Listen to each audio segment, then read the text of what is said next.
হাজার হাজার মিসাইল ও ড্রোন দিয়ে ইসরায়েলের বিভিন্ন শহরে হামলা চালিয়েছে ইরান।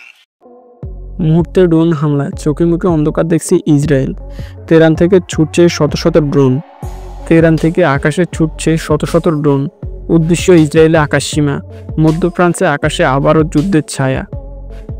ইরান দাবি করেছে এই ড্রোনগুলো শুধু সতর্কতা, আর ইসরায়েল বলছে এটি শুধু সরাসরি যুদ্ধের ঘোষণা। গত কয়েক সপ্তাহ ধরে ইরান ইসরায়েলের মধ্যে চলছে উত্তেজনার পারদ। সিরিয়া, গাজা, লেবানন সব পয়েন্টে অস্থিরতা। এই ড্রোন হামলা কি শুধু উত্তেজনা না বিস্ফোরণের ছায়া?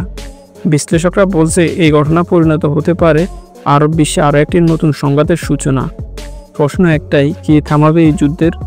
তেহরান থেকে ছুটে আসছে এই ড্রোনগুলো কি শান্তির সকল আশা শেষ হয়ে যাবে, নাকি আমরা দেখতে যাচ্ছি আরেকটি ঐতিহাসিক মোড়?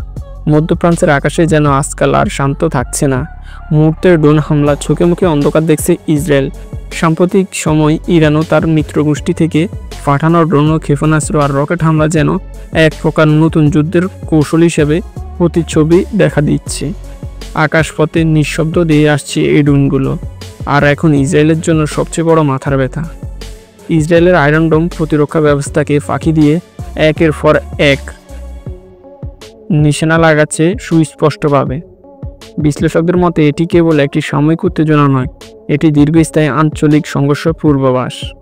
ইরান তাদের প্রযুক্তির মাধ্যমে এক নতুন যুদ্ধের অধ্যায় শুরু করেছে, যেখানে সরাসরি সেনা সংঘর্ষের বদলে ড্রোন যাচ্ছে প্রধান অস্ত্র হিসেবে।